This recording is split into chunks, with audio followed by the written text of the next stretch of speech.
ETF index mutual funds నేర్చుకుని stock మార్కెట్లో రాణించాలనుకుంటున్నారా? వెంటనే ఈ నెంబర్కి కాల్ చేయండి.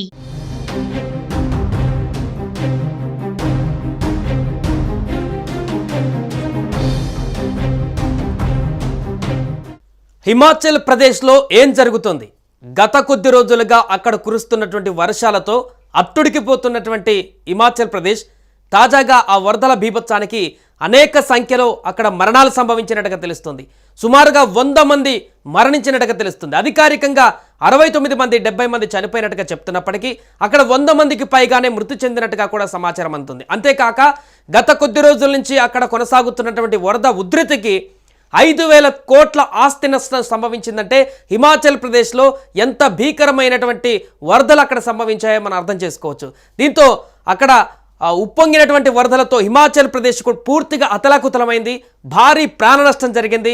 ఉత్తరాఖండ్లో చార్ధామ్ యాత్ర కూడా అంతరాయం కలిగింది.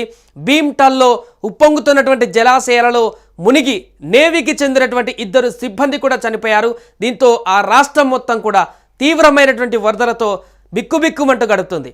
హిమాచల్ ప్రదేశ్లో వర్షాల బీభత్సం సృష్టిస్తున్నాయి. ప్రస్తుతం 2 వారాలుగా ఎడతెరిపి లేకుండా కంటిన్యూస్గా కురుస్తున్నటువంటి ఈ వర్షాల కారణంగా వరదలు ముంచెత్తుతున్నాయి. కొండ చర్యలు ఎక్కడికక్కడ విరిగిపడుతూ విధ్వంసాన్ని సృష్టిస్తున్నాయి. వరదలు ముంచెత్తినటువంటి ఘటనల్లో ఇప్పటికే 69 మంది మృతి చెందగా 37 మంది కనిపించకుండా పోయారు. సో దీంతో 100 మందికి పైగా మరణాలు సంభవించినట్టుగా ఒక అంచనా వ్యక్తమవుతుంది. ఒక మండీ జిల్లాలోనే 17 మంది చనిపోగా 31 మంది అక్కడ గల్లంతైపోయారు. జూన్ 20వ తేదీ నుంచి హిమాచల్లో కురుస్తున్న వర్షాలు, వరదలు, కొండ చర్యలు విరిగిపడిన ఘటనల కారణంగా రాష్ట్రంలో 5,000 కోట్ల రూపాయల మేర ఆస్తి నష్టం వాటిల్లినట్టుగా తెలుస్తుంది.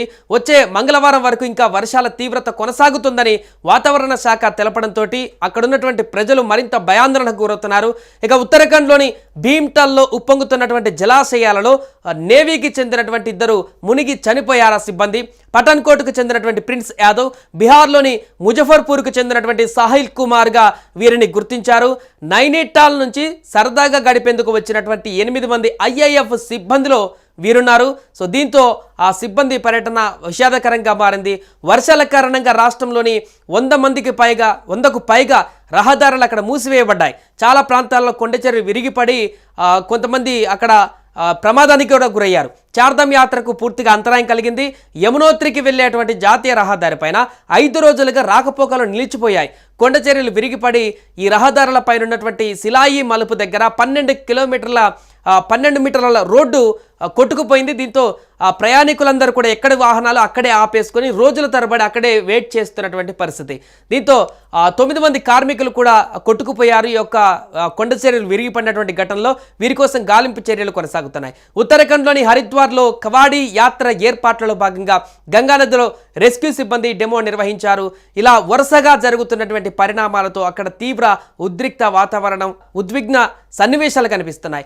భారీ వర్షాలతో ఒడిశా రాజధాని భువనేశ్వర్లోని కూడా లోతటి ప్రాంతాలు జలమయమైపై నీటిని బయటకు పంపేందుకు ప్రయత్నాలు కొనసాగుతున్నాయి. మధ్యప్రదేశ్లో కూడా శుక్రవారం భారీ వర్షానికి చాలా ప్రాంతాల్లో జనజీవనం స్తంభించింది. ఇట్లా పూర్తిగా ఉత్తర భారతదేశానికి సంబంధించిన అనేక రాష్ట్రాలలో వాతావరణ శాఖ ఇప్పటికీ అలర్ట్ ప్రకటించింది. చాలా ప్రాంతాలలో వర్షాలు బీభత్సాన్ని సృష్టిస్తున్నాయి. ఇక హిమాచల్ ప్రదేశ్లో అయితే చెప్పుకోనక్కర్లేదు. అక్కడ ప్రజలు ఎప్పుడు వర్షాలు తగ్గుతాయా అనేటువంటి ఆశతో ఎదురు చూస్తున్నారు. వరదలు ఎప్పుడు తగ్గుముఖం పడతాయా అనేటువంటి దీన స్థితితో చూస్తున్నారు. గల్లంతైన వారు ఎక్కడున్నారో కనిపెట్టేటువంటి పనిలో నిమగ్నమైపోయారు. పూర్తిగా సిబ్బంది కూడా అదే పనిలో నిమగ్నమైపోయినటువంటి దృశ్యాలు మనకు కనిపిస్తున్నాయి. ఎక్కడ చూసినా కూడా చాలా కాలం క్రితం కూడా మునగనటువంటి ప్రదేశాలు కూడా అక్కడ మునిగాయి. ఒక టెంపుల్ కూడా ఆ వరదల్లో పూర్తిగా మునిగిపోయినటువంటి దృశ్యాలు కూడా కనిపిస్తున్నాయి విజువల్స్లో చాలా స్పష్టంగా. దీంతో కుటుంబ సభ్యులు, బంధువులు, అక్కడ ఉన్నటువంటి స్థానికులు, తమకు తెలిసినటువంటి వారు గల్లంతైనటువంటి అంటే ఆచూకీ లేనటువంటి వారు ఎక్కడికి వెళ్లారో తెలియక ఆందోళన చెందుతున్నారు. ఇప్పటికే 69 మంది చనిపోయినట్టు అధికారికంగా ప్రకటించడం, 37 మంది గల్లంతైనట్టుగా చెప్పడం, మిగతా వారు కొంతమంది అడ్రస్ లేకపోవడంతో వీరందరూ కూడా ఆ వరదలో గల్లంతయ్యారా, వరదలో కొట్టుకుపోయారా అనేటువంటి ఒక అంశం ఇప్పుడు చర్చనీయాంశంగా మారింది. దీంతో సుమారుగా 100కు పైగా మృతదేహాలు అక్కడ బయటపడేటువంటి అవకాశం, అంటే మృతుల సంఖ్య పెరిగేటువంటి అవకాశం హిమాచల్ ప్రదేశ్లో కనిపిస్తుంది. దీంతో హిమాచల్ ప్రదేశ్లో కొద్ది రోజులుగా కురుస్తున్నటువంటి వర్షాలు, వరదలతో తీవ్ర పెను విపత్తే సంభవించినట్టుగా చెప్పవచ్చు. దేశవ్యాప్తంగా ఏ రాష్ట్రంలో జరగనటువంటి పెను విపత్తు ఇక్కడ హిమాచల్ ప్రదేశ్లో జరిగింది. దీనికి సంబంధించి అన్ని రాష్ట్రాల్లో అంతా చర్చ కొనసాగనప్పటికీ కూడా దేశవ్యాప్తంగా ఇది ఒక పెద్ద చర్చగా మాట్లాడుకోవాల్సిన సందర్భం వచ్చింది. 100కు పైగా మంది మరణించారంటే వరదల కారణంగా ఆ స్టేట్ ఎంత అతలాకుతలం అవుతుందో అర్థం చేసుకోవచ్చు. దీంతో ఆ అధికారులందరూ పూర్తిగా నిమగ్నం అయిపోయారు. సో వరదలు అక్కడ తగ్గుముఖం పట్టి, వర్షాలు తగ్గుముఖం పట్టి అక్కడ జనజీవనం రెగ్యులర్ స్థితికి రావాలని కూడా మనం కోరుకుందాం.